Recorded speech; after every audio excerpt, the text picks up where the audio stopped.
Was trading Devaughn Vele a smart move for the Broncos? This is your Denver Sports Daily for August 21st. The biggest stories, the latest news. It's Denver Sports Daily. Yesterday, the Broncos made a wild decision, and whether you think it was a good decision or a bad decision, nonetheless, it was wild. They traded away Devaughn Vele to the New Orleans Saints for a 2026 fourth and a 2027 seventh round pick. And honestly, I don't think that anybody was not shocked by this. Everybody that I talked to about this, it came as a little bit of a shock. I mean, you didn't expect this. Devaughn Vele was incredible last season and incredible moves, because you could say incredible because this guy was a seventh round pick and was the third best receiver on the Broncos last season while missing a quarter of the year. In his rookie season, Vele recorded 41 receptions that went for 475 yards and 3 touchdowns. Now, Vele was drafted in the 7th round and, again, played way above his expectations.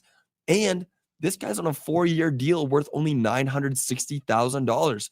So this trade is a little strange. You had your third best receiver for 4 years for less than $1 million a year. And sure, you got a great value for him. You got great value. You got him with the 7th. You got a 7th back plus a 4th rounder. And 4th rounders, they're harder to come by. I mean, that's fair. Whether you like the trade or not, that's a good value. That's a good trade all around. But losing somebody like Devaughn Vele is a bit shocking, especially because who's the second best receiver on the Broncos? Marvin Mims. That's what people say, Marvin Mims. Mims is the epitome of screw it. Mims is down there somewhere. Let's chuck it down. Big play guy. So Marvin Mims being a big play guy, you would think that he had the most big plays. But honestly, it looks like Vele had a better year. In 4 less games, Vele recorded 28 less yards, only 28 less yards, and the same amount of 20-plus yard plays. And what's really shocking, Marvin Mims, our guy, and I love Marvin Mims to death, Vele had 12 more first downs.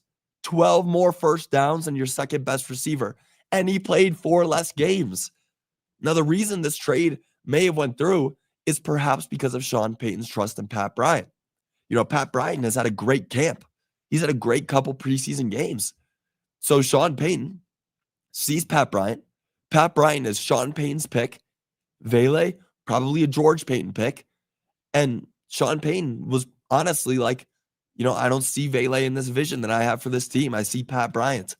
So he's seeing Pat Bryant as the third best, maybe the second best in the future. He's seeing Pat Bryant as the guy, not Devaughn Vele. So he got him out of here. And he got a 4th and a 7th rounder for a 27-year-old sophomore 7th round pick. It's not a bad move, but it really hurts knowing that Vele could end up becoming a great wide receiver. So all in all, it looks like the Broncos will end up carrying only 5 receivers on this team. Courtland Sutton, Marvin Mims, Troy Franklin, Pat Bryant, and Trent Sherfield. Some people may be like, oh, well, if they wanted to cut down the receiver room, why not get rid of Trent Sherfield and keep the cheap guy in Devaughn Vele? Trent Sherfield plays a lot of special teams. He's moving all around the field. So clearly, that's where Sean Payton has his vision in those 5 guys, and Devaughn Vele did not fit into it. You got to make your own decisions on if this was a good trade or a bad trade. I honestly can't tell you. I can't tell you if it was a good trade or a bad trade. You're getting 2 picks, but you're also in a year where people are saying that you could win the Super Bowl, and you trade away your third best receiver. It's strange. It's strange and wild, and I honestly, I was a little bit of a loss for words yesterday when this came through, the notification came through. But all in all, it was an even trade, and the Broncos got some great draft capital for it. Now, moving on, another ESPN analyst is all for the Broncos. 14-year ESPN analyst and 2-time Super Bowl champ Damien Woody joined the Pat McAfee show and was asked about which teams he could see making a deep run. Woody answered saying, quote, "I'm telling you right now, do not sleep on the Denver Broncos this year." People are. People are sleeping on the Broncos. He's not. And before he said don't sleep on the Broncos, he spoke about how great the defense is, saying, quote, "I think the Denver Broncos could have the best defense in the league this year." And that, of course, we all know. This defense is insane. Insane. And they added to it. Last year, it was great. They grew this year. Jahdae Barron, Talanoa Hufanga, Dre Greenlaw, they grew. Their defense is the best defense in the league. So that's not crazy. But he did say he would not put the Broncos above the Chiefs. But when he said that, he said, quote, "This will be the hardest journey in the Patrick Mahomes era."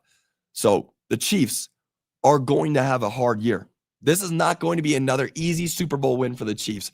This is going to be one where they're going to have to scrape and claw just to win the division.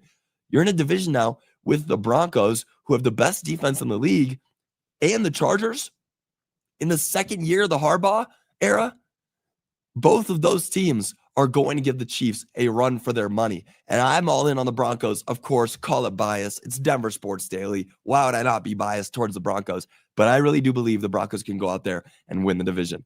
Now, Woody is joining Colin Cowherd, who picked the Broncos to win the AFC West, and plenty of other analysts who are high on the Denver Broncos this season.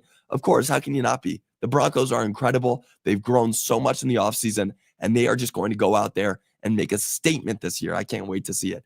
Now, moving on, Deion Sanders had some strict rules for his student athletes. You know, Deion Sanders always gets out there, and he makes sure that the cameras are on, but he tells his students what to do, how it is. He tells his athletes what he expects of them. Take a look at this video. We start school when, Ben? Tomorrow. No slides. If I see you with, I'm going to send people to campus tomorrow. If I see you with slides on campus, it's going to be a problem. If I see you with a hoodie on in class or some headphones on in class, it's going to be a problem. If I see you sitting in the back of the classroom, it's going to be a problem. Do we understand that?